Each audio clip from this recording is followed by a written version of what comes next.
نبی کی رحلت کے بعد، سرکار کے وصال کے بعد، ایک مسافر مدینے میں داخل ہوا، دور حضرت ابوبکر کا ہے، اور اس نے آ کر کہا کہ میں فلاں سفر میں نبی کے ساتھ تھا، میں نے نبی کو کھجوریں کھلائیں، اپنے پلے سے میں نے نبی کو کھجوریں کھلائیں۔ انہوں نے فرمایا جب مدینے آؤ گے تو میں بھی اپنے ہاتھ سے تمہیں کھجوریں دوں گا، میں آیا ہوں، مجھے کھجوریں چاہیے۔ حضرت ابوبکر نے فوراً آواز دی علی کو بلاؤ۔ تھکے نہیں میری باتوں سے بھائی؟ مولا علی تشریف لائے، یا علی نبی نے اس سے وعدہ کیا تھا اسے کھجوریں دے دیں۔ مولا علی نے کھجوریں دے دی، 3 مشت کھجوریں اسے دے دی۔ تو وہاں بیٹھے ہوئے ایک صحابی محترم نے کہا کہ یا ابوبکر یہ کام تو آپ بھی کر سکتے تھے۔ فرمایا جب میں ہجرت کی رات غار میں نبی کے ساتھ تھا تو ساری رات یا اللہ کی بات ہو رہی تھی یا علی کی۔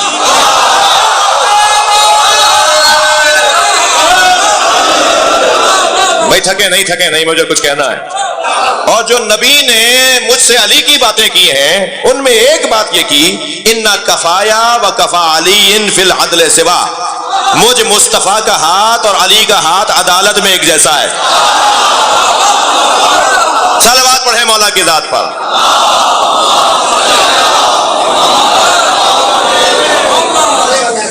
احترام سب کا رہے، جس کی جو محنت ہے اس کا خیال رکھنا اور ان کا احترام کرنا۔ ایک اور احسان حضرت ابوبکر کا آپ کو سنا دوں، 2-4 ہی بسم اللہ کہہ رہے ہیں، کیا کروں۔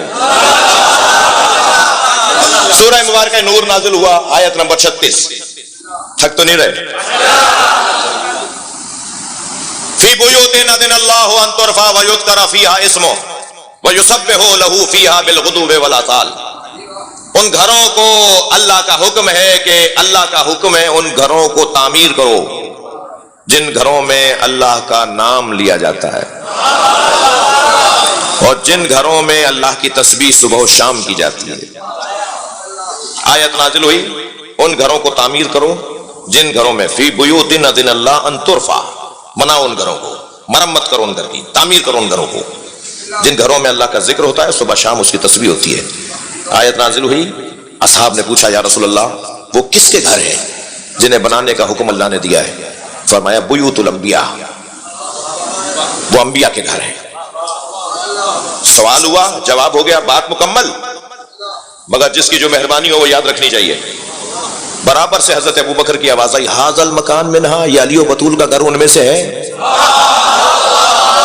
بھائی تھکے نہیں تو میں ایک جملہ کہوں کہ حضرت کے ذہن میں یہ گھر ان میں سے تھا، تبھی تو سوال بنا۔ سوال ہی جب کر رہے ہیں نا، جب حضرت کے ذہن میں تھا کہ یہ گھر ان گھروں میں سے ہے، جیسے ہی کہا نا حضرت ابوبکر نے یہ مکان علی و بطول کے گھر کی طرف، یہ مکان ان گھروں میں سے ہے، بیوت الانبیاء، انبیاء کے گھر، میرے مولا نبی نے بے ساختہ فرمایا نعم من افضلھا، یہ ان سب سے افضل ہے۔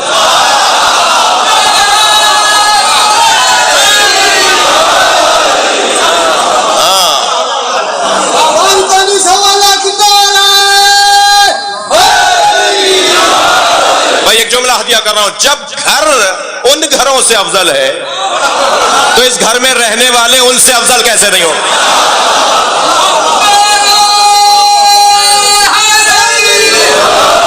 صلوات پڑھیں گے محمد و آل محمد۔ توجہ کر لیا آپ نے؟ مجھے خوشی ہوئی پچھلے دنوں جناب مولانا مفتی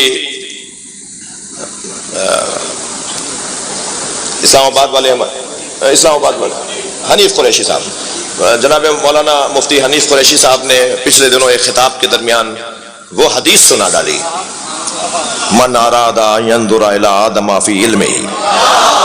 بھائی ایسے نہیں، فضائل سننے کو ہے، فضائل سننے کا ایک مزاج ہوتا ہے، کم سے کم اللہ کی تسبیح ضرور پڑھتے رہیے۔ سبحان اللہ، اللہ کی تسبیح ہے، مجھے کچھ نہیں کہہ رہے آپ۔ من اراد ان ينظر الى آدم فی علمہ، جو چاہتا ہے حضرت آدم کو ان کے علم میں دیکھے، وَإِلَى نُوحَ فِي حِلْمِهِ، اور جو چاہتا ہے کہ حضرت نوح کو دیکھے کہ ان کا حلم کیسا تھا، وَإِلَى إِبْرَاهِيمَ فِي خُلْعَتِهِ، اور جو چاہتا ہے کہ دیکھے ابراہیم کی خلعت کیسی تھی، وَإِلَى يُوسُفَ فِي جَمَالِهِ، جو یوسف کو ان کے جمال میں دیکھنا چاہتا ہے، اور پھر فوراً فرمایا فَلْيَنظُرْ إِلَى عَلِيِّ بْنِ أَبِي طالب، وہ اکیلے علی کو دیکھ لے نبیوں کو دیکھنے کا ثواب ہو جائے گا.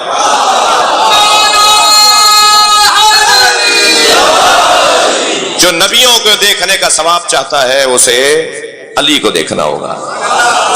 صحابہ کرام کی ذہانت پر قربان.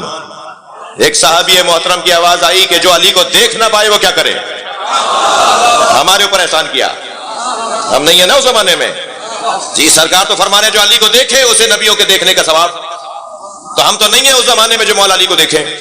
مکاشفہ, مشاہدہ, جی کشف کی کیفیت. مولا آئے ہیں دکھا کر زیارت کرا کے چلے گئے تو وہ تو اولیاء الہی کا ہی کام رہ گیا, ہم غریب کہاں جائیں.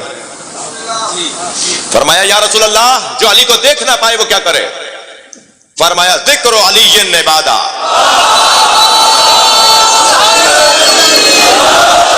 علی کا ذکر عبادت ہے.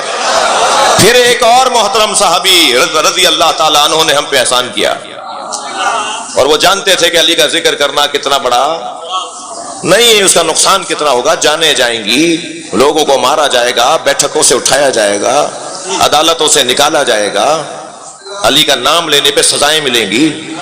تو انہوں نے ہم پہ احسان کیا اور کہا کہ اگر کوئی ذکر علی بھی نہ کر پائے تو فرمایا حب علی عبادہ.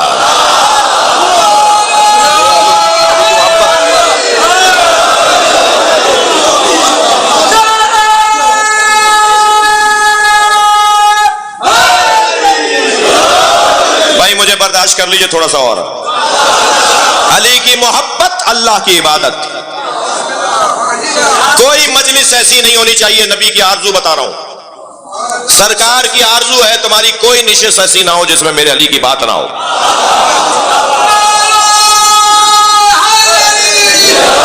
زینوا مجالسکم بذکر علی ابن ابی طالب.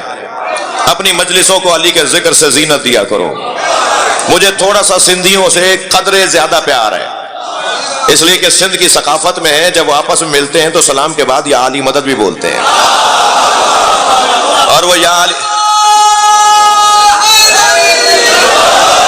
بھائی بس میرے پاس کم ہے مگر عقیدتیں تو ان کی بھی بہت ہے نا, تو یہ تو ایسے ہی کریں گے. صلوات پڑھیں ذرا محمد و آل محمد. آگے بڑھوں. دیکھیے ہر چیز کی تین تصویریں فرضی ہیں اور ایک تصویر حقیقی ہے. مثلا ایک تصویر کو کہتے ہیں صورت اور تصویر. ایک صورت کو کہتے ہیں صورت لفظی, ایک صورت کو کہتے ہیں صورت کتبی, ایک صورت کو کہتے ہیں صورت ذہنی, اور ایک صورت کو کہتے ہیں صورت حقیقی. چاروں صورتیں ہیں مگر ایک حقیقی ہے, تین تصوراتی ہیں, فرضی ہیں. جی خانہ کعبہ لکھتے رہے, کاغذ بھر ڈالیے آپ کعبہ کعبہ کعبہ. یہ کتبی ہے مگر عمرہ نہیں ہوگا, حج نہیں ہو پائے گا لکھنے سے, کعبہ لکھنے سے. مکہ مکہ لکھتے رہیے نہیں ہوگا حج. سوچتے رہیے کعبہ کعبہ, حج نہیں ہوگا. بولتے رہیے کعبہ کعبہ, حج نہیں ہوگا. صورت حقیقی اپنانا پڑے گی, جانا پڑے گا, کعبے کے گرد طواف کرنا ہوگا, تب جا کے عمرہ مکمل ہوگا, حج مکمل ہوگا. قربان جائیں علی پر. علی علی بولے عبادت, علی علی لکھے عبادت, علی علی سوچے عبادت, علی کا دیدار کر لیں عبادت. اللہ چاہتا ہے میرے علی کی بات ہو.